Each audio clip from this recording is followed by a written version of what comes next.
Shalom, my friends. We appreciate everyone coming from all around the world to Israel now at a very tough moment for us.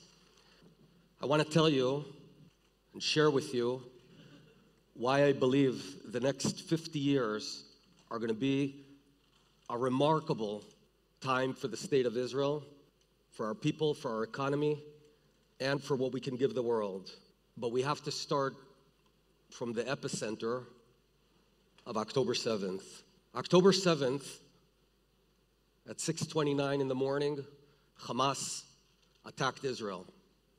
Thousands of Hamas terrorists breached the fence, the border, entered at dozens and dozens of points, and attacked dozens of communities, slaughtering 1,400 Israelis, kidnapping 240,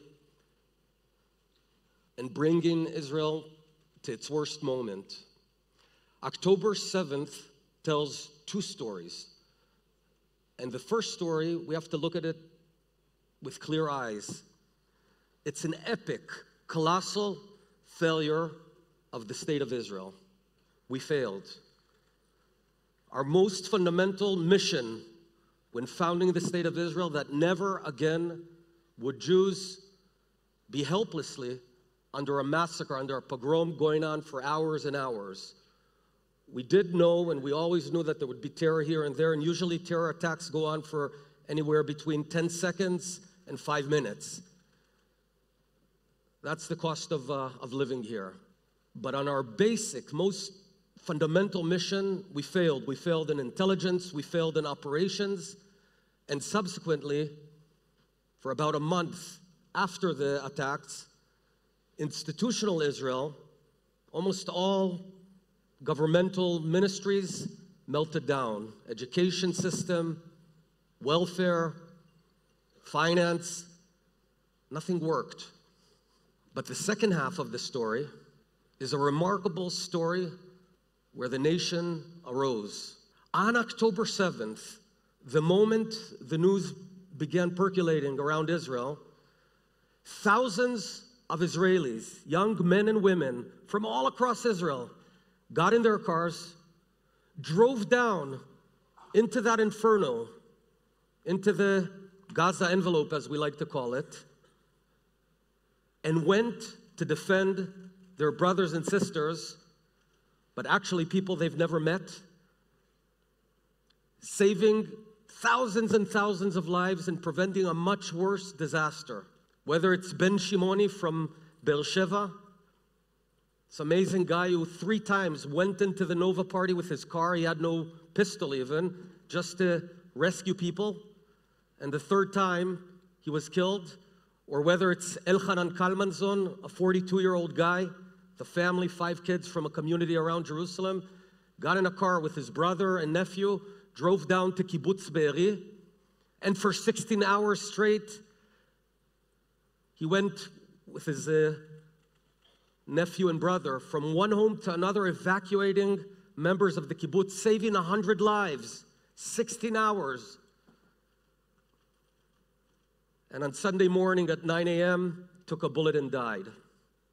But there's thousands of young men and women in Bal, at Nir-Am, or Tal Biton in her tank, and they saved the day.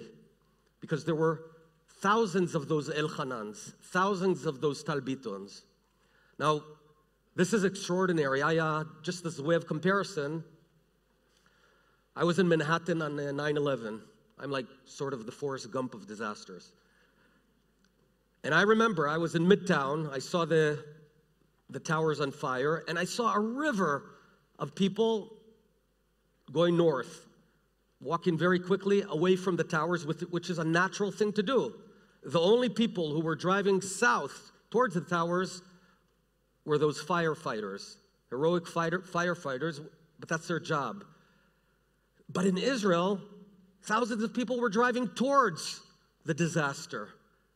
And just citizens and policemen and reservists. Why am I telling you this?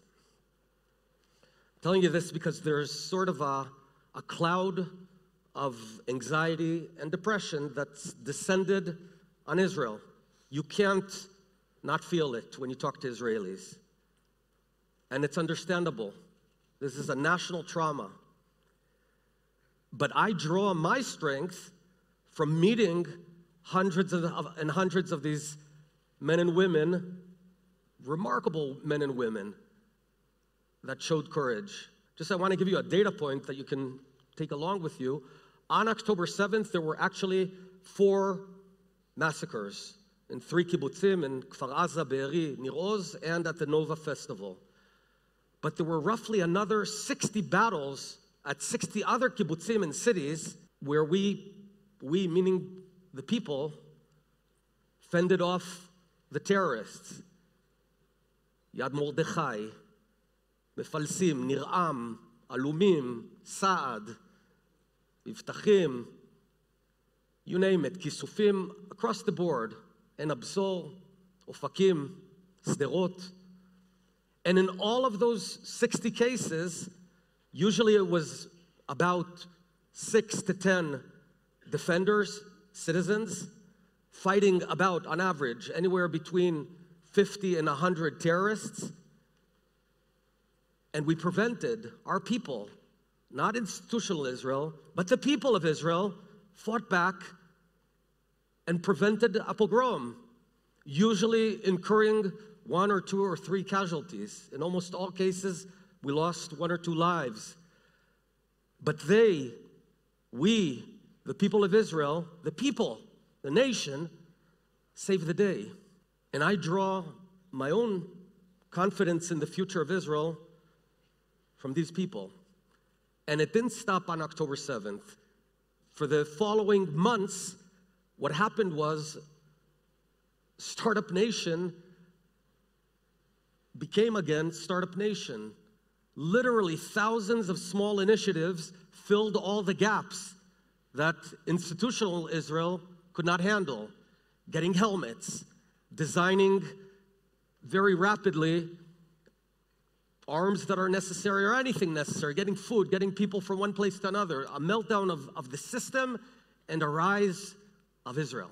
Now back to my statement, I assert that Israel is going to have a short-term bumpy period, very bumpy. It might get worse before it gets better. But then we're in for 50 years of amazing growth and success. And I'll tell you why. The single most valuable resource in 2024, even more than NVIDIA chips, is what are we going to need in the day and age of LLMs, of AGI. Within 2-3 years, we're going to see AGI, artificial general intelligence, which in simple English means computers are going to get smarter than people. So within about 3 years, 2 years, 4 years, whatever, soon, computers are going to be smarter than people. That's a fact. We know that. So what are we going to need from people? What's the added value of people? The added value of people and what we're going to need in the next 50 years more than anything is people who can make stuff happen. Because intelligence in itself is not action. Intelligence is one very important dimension. But ultimately, you need to put together all those pipes to push, to change, to make stuff happen, to organize people. And what do you need? Well, you need 2 main things. You need the talent, okay, meaning being innovative, being flexible, dynamic, being resourceful, makeshift, being able to change. And we know, and we knew that the state of Israel generates these sort of young men and women. That we knew before, the startup nation. But here's what we didn't know, and I admit I didn't know, certainly not to this degree. The second critical ingredient, besides all those elements and characteristics that I just defined of intelligence, flexibility, agility, etc., group working, you need to be tough. You need to be resilient. Right? We're going to need strong people, not Israel, the whole world. You're going to need tough people. And what we discovered on October 7th and thereafter is we have a younger generation that is the toughest we've ever seen. The men and women that are out there right now fighting for 180 days, resilient, tough, because it's a tough period. You know, last week we commemorated 80 years of D-Day, that attack on Normandy. And I thought about those veterans, the American generation that fought in Europe in World War II, in the Pacific. When they came back to the United States after the war, after 3-4 years in the war, that generation was embedded with amazing values of hard work, of determination, of group work, of resilience, of patriotism, of idealism. And they carried the United States of America for the following 50 years of amazing growth. The best period in any country in the world was post-World War II, because they were the greatest generation. Right now, the younger generation, our younger generation, is Israel's greatest generation, because they have been embedded with work ethics, with courage, with strength, resilience, and idealism. And every one of them has been changed forever and cares more about the state of Israel, more about building a future here. We're not giving up. So when I look at three multiples, the entrepreneurship element, times the toughness, times having a lot of kids in Israel. Israel's the only advanced nation on earth that's growing demographically. Came back from Korea a while ago. They're at 0.8 children per family. In Israel, even if you carve out the ultra-Orthodox, we're at 2.4, which is positive growth. The only country in the world. And when I talk about resilience, you know, I've been to dozens of universities in America. I'm seeing something interesting. I'm seeing in some areas this uber softness. Everyone's getting offended. Microaggressions. Don't say this, don't say that. I need a safe space. In Israel, there aren't safe spaces. We got to be tough. So we're generating these amazing young men and women. Prior to the horrible year of 2023, even predating the war, Israel was on a very good trajectory, but I have to tell you that we had exhausted our talent. We had run out of talent, which is why salaries in high tech were crazy, etc., etc. But here's the thing. If you look at Israel as an engine and talent as fuel, we have reserves of fuel. We have 3 reserves that have not yet been used. The first one is the ultra-Orthodox Haredi population, incredibly smart men and women, but the men, by and large, don't work. This is going to change. And once it does change, we're going to get all this fuel of brilliance into our systems, into our economy, into our growth systems. The second fuel is the Israeli-Arab community, which by and large is becoming more part of Israel, but it's a tough ride. And the third is what we call Aliyah, Jews from around the world. And I would set a goal of bringing 1 million Jews from around the world over the next decade. And when you pour those 3 channels into our engine, you're going to get a steaming engine for the next 50 years. So if Israel was a company, the fundamentals are the best ever. Management is far from amazing, but that's solvable. And when we solve that, we're going to get over this. And we're looking at 50 years of prosperity. We're going to need to change. Be more independent on some elements, be tougher.